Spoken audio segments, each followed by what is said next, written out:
Hasta finales de la década de los 20 en el siglo pasado, existía un consenso, no sustentado en prueba alguna, de que el universo era estático.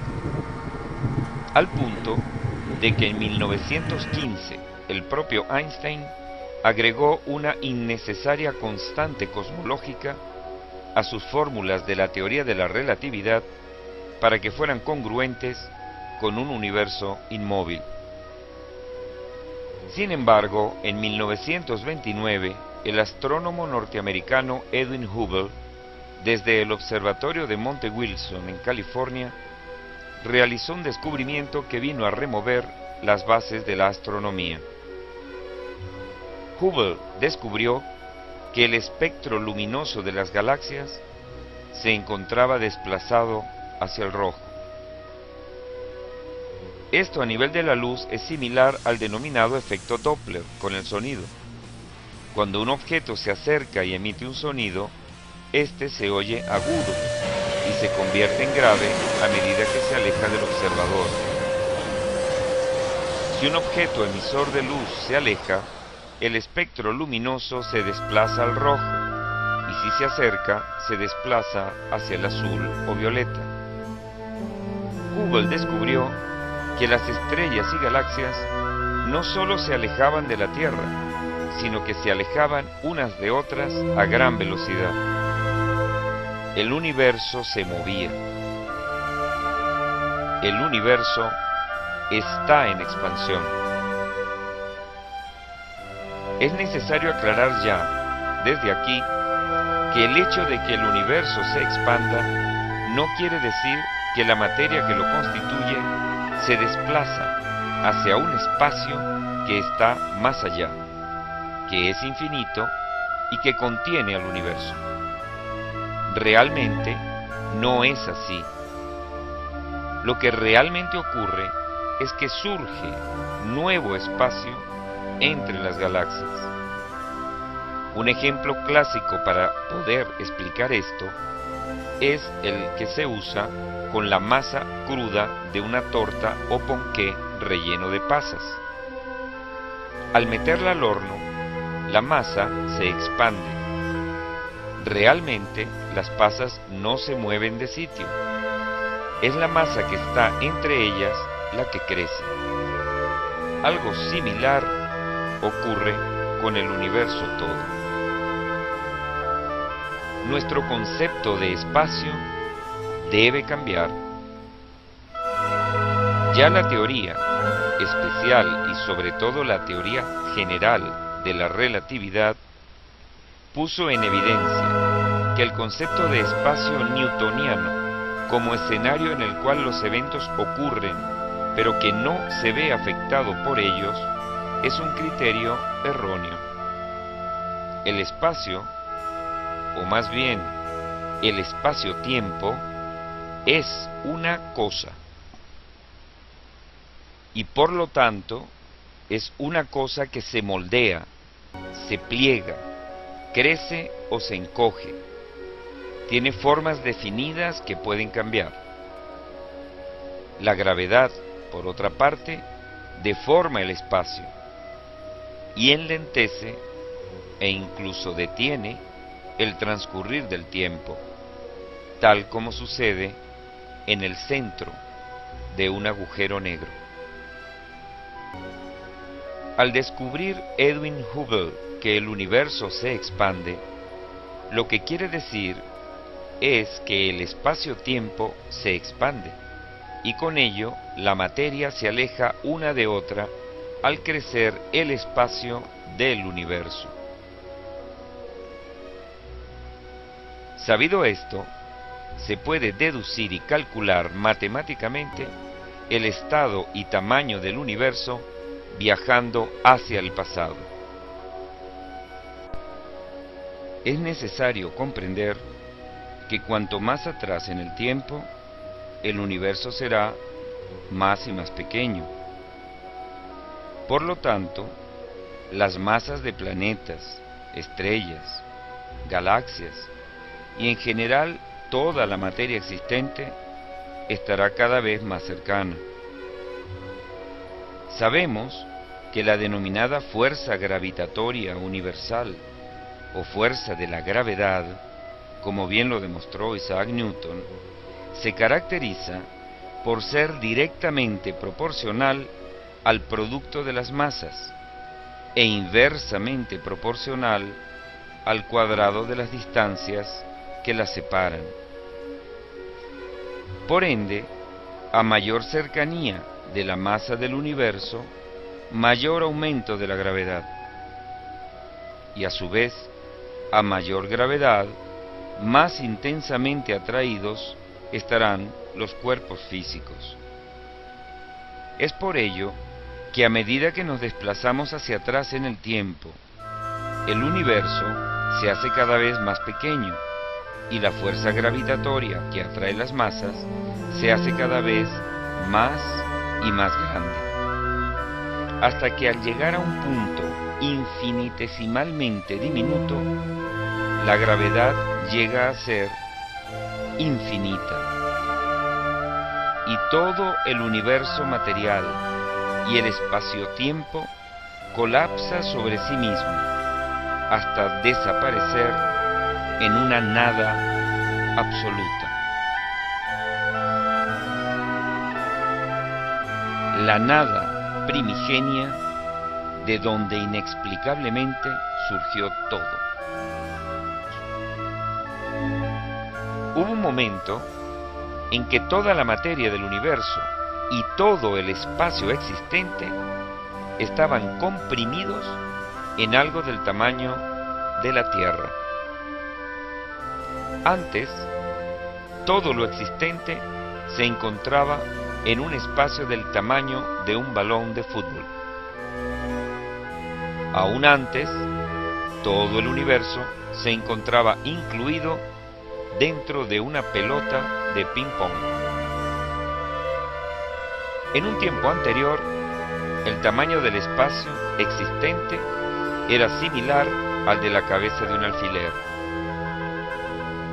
Y toda la materia del universo se encontraba comprimido por la gravedad en un espacio de ese tamaño. Y aún antes, el universo entero estaba circunscrito al tamaño de un átomo. Las inconmensurables fuerzas que allí existían eran de unas magnitudes colosales, pero calculables.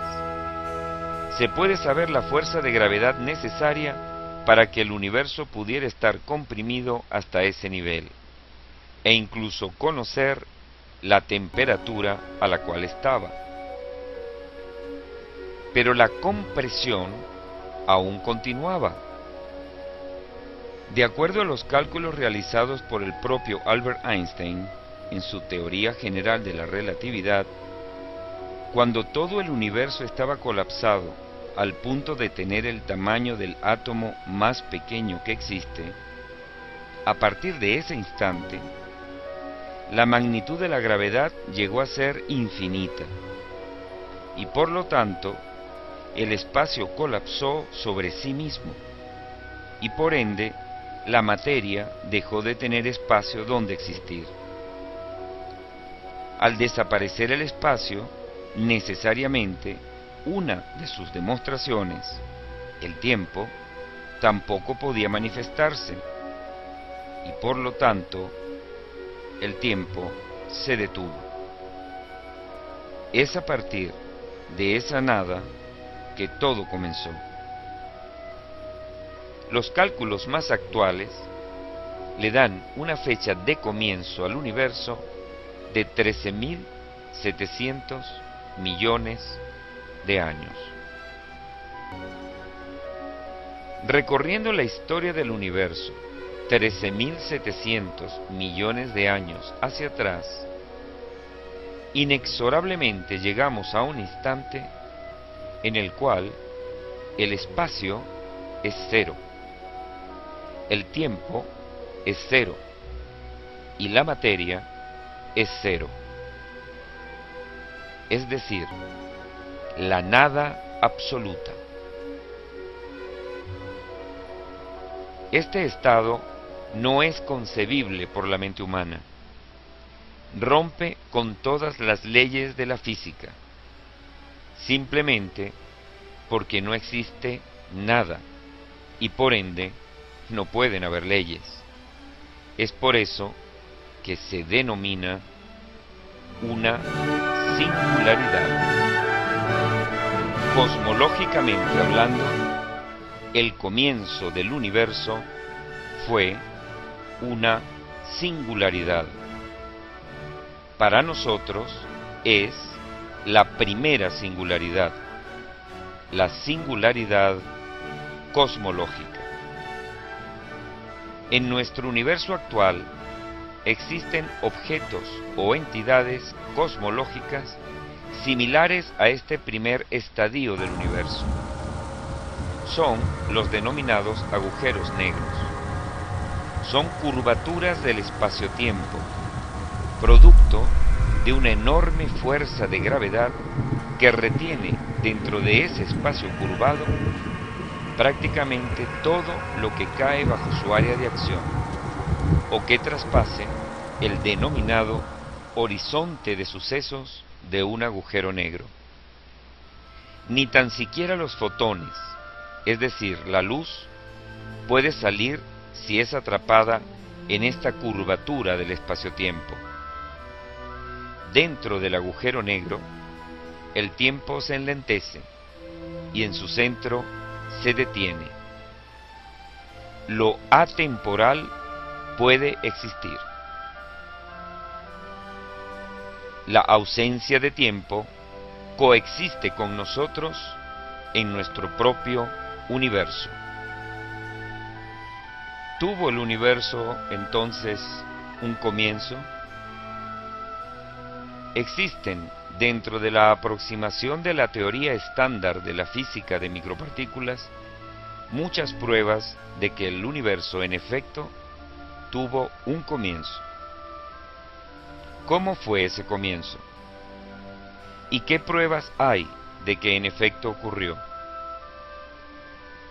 El primer paso fue la primera singularidad o singularidad cosmológica. La inquietante, inexplicable e inconcebible transformación de la nada absoluta en algo. No existe ninguna aproximación que pretenda explicar cómo o por qué esto ocurrió. Lo que generó este paso, sea lo que fuere que se piense que es, bien sea Dios o una fuerza infinita o como quiera que se lo llame, es algo necesariamente fuera del tiempo y fuera del espacio y no material. Es algo atemporal, aespacial e inmaterial. Aquí, la filosofía materialista cae en graves inconsistencias ante los aportes científicos de la cosmología moderna. Simplemente, algo no material puede existir y además generar el universo material que conocemos. Lo que surgió de esa nada fue espacio, lugar de 3 dimensiones por lo menos. Tiempo, dimensión del espacio también, en la que los fenómenos de causa-efecto pueden tener lugar. Y junto a ellos, luz. Surgió la luz. Algo ocurrió en los primeros instantes del universo que permitió que se formara materia bariónica, es decir, protones y neutrones, a partir de la luz pura. La fluctuación cuántica de vacío crea tanto bariones como antibariones, que compiten y se destruyen entre sí. Por ende, no se hubiera podido formar el universo bariónico que observamos, es decir, la materia, estrellas, planetas, plantas, seres humanos, etc. Es a partir de la radiación, es decir, de la luz pura, que se formaron los primeros quarks. Recordemos que los quarks son los constituyentes básicos de los protones y neutrones, que a su vez forman la llamada materia bariónica, de la cual está hecha toda la materia que conocemos, o más bien que vemos a nuestro alrededor. Que se formen quarks desde la luz sin que se forme el correspondiente antiquarks es un fenómeno extraordinariamente raro. Hasta ahora nunca se ha visto. Sin embargo, se considera posible. Y asombrosamente, eso fue lo que ocurrió inmediatamente después del Big Bang. Además de formarse quarks a partir de la luz, el equilibrio exacto entre materia y antimateria debió romperse, pues una aniquila a la otra. Por ende, una y otra deberían comportarse de forma diferente. Y muy afortunadamente, así lo hicieron, aunque de una forma tan sutil que el equilibrio solo fue roto de una manera muy leve.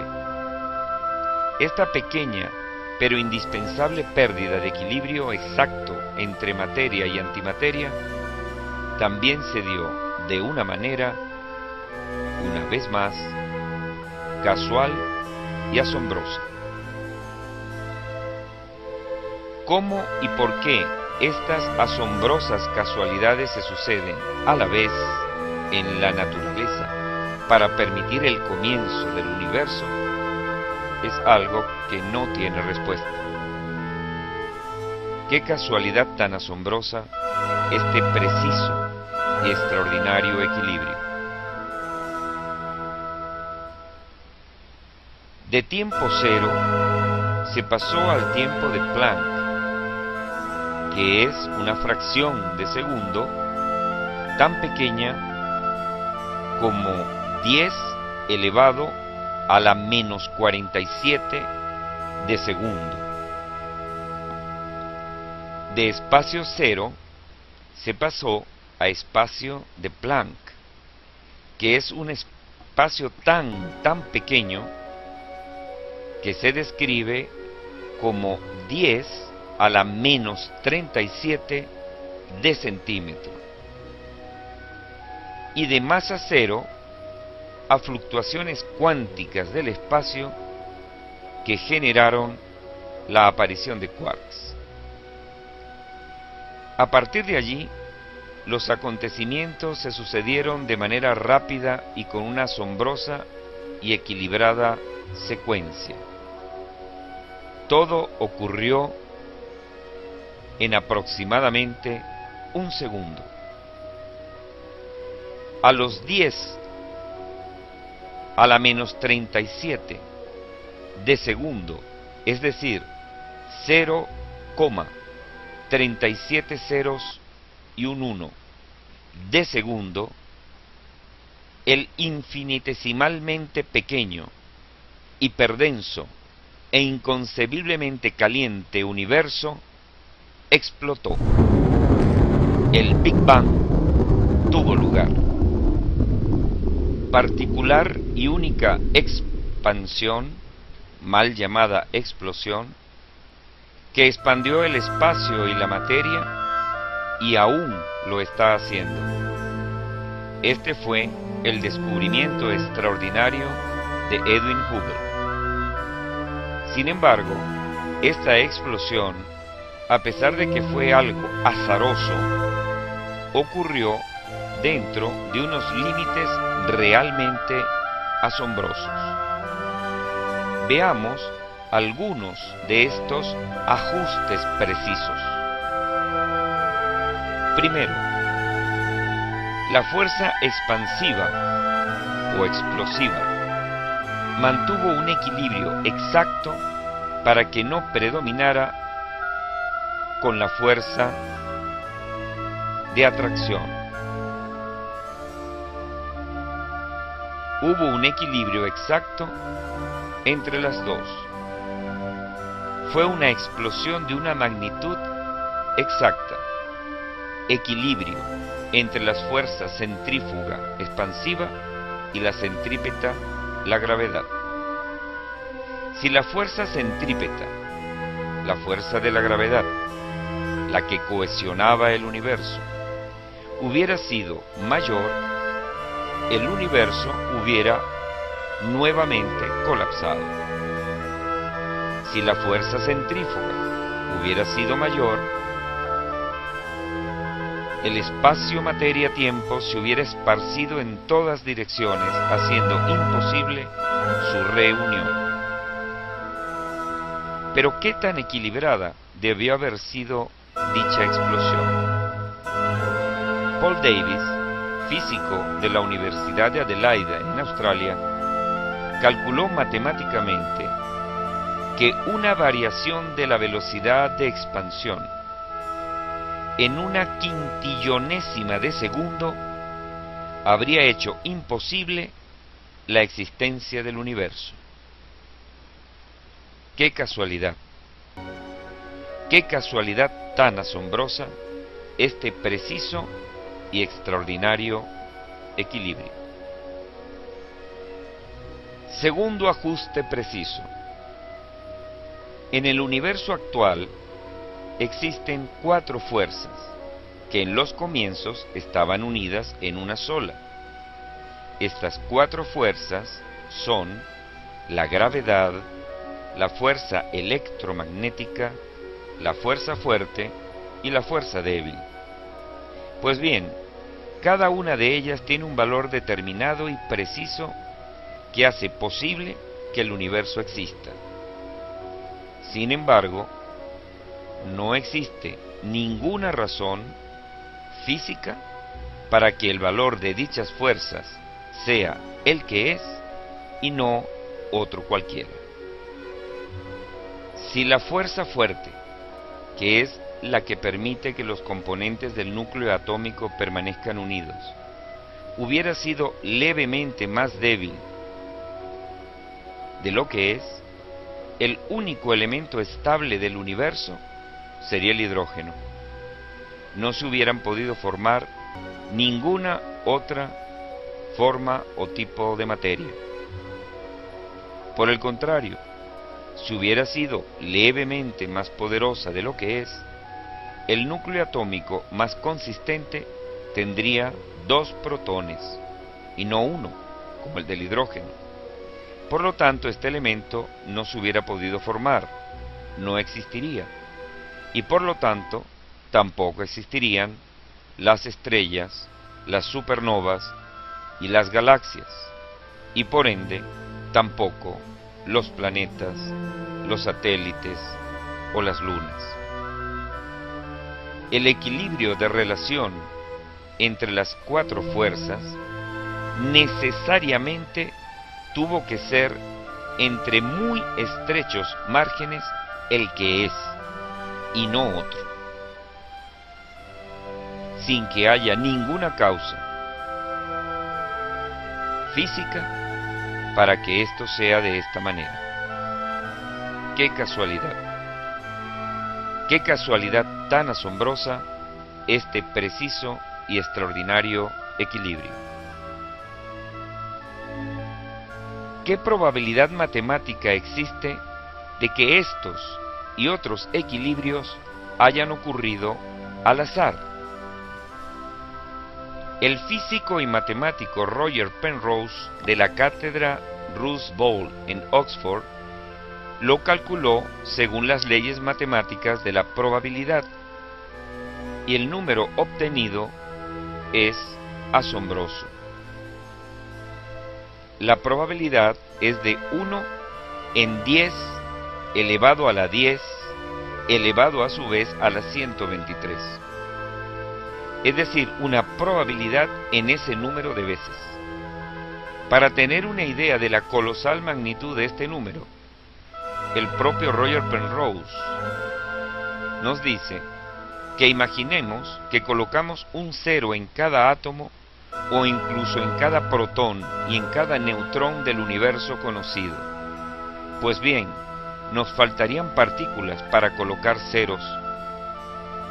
Esa es la inmensa magnitud del número obtenido. Hay una posibilidad en ese número de que el universo se haya formado al azar. En las primeras micromillonésimas partes de un segundo, los acontecimientos se dieron de esta forma. De la nada, origen de tiempo, espacio y energía. Después, Big Bang. 10 a la menos 43 de segundo, tiempo de Planck. 10 a la menos 36 de segundo, expansión muy rápida del universo. La fuerza fuerte empieza a funcionar como una entidad separada. 10 a la menos 32 de segundo, entre el instante anterior y este, se produjo la denominada por Alan Guth gran inflación. Algo así como si en un espacio tan diminuto de tiempo, la cabeza de un alfiler adquiriera el tamaño de todo el planeta Tierra. 10 a la menos 12 de segundo, es decir, 0,12 ceros y un 1 de segundo. La fuerza débil, que mantiene los electrones en la periferia del núcleo atómico, comienza a manifestarse separada de la fuerza electromagnética. 10 a la menos 2 de segundo, es decir, 0,001 segundo. Existe una especie de caldo formado por materia y radiación. Primer segundo después del Big Bang, hacen su aparición los neutrinos. 100 segundos después del Big Bang, se forman los primeros átomos de hidrógeno. 105 segundos, continúa la expansión. En el lapso se forman átomos de helio. El universo, además de tiempo y espacio, está formado por 25% de helio y 75% de hidrógeno. Continúa la expansión. Primer mes después del Big Bang, cesan la producción de fotones.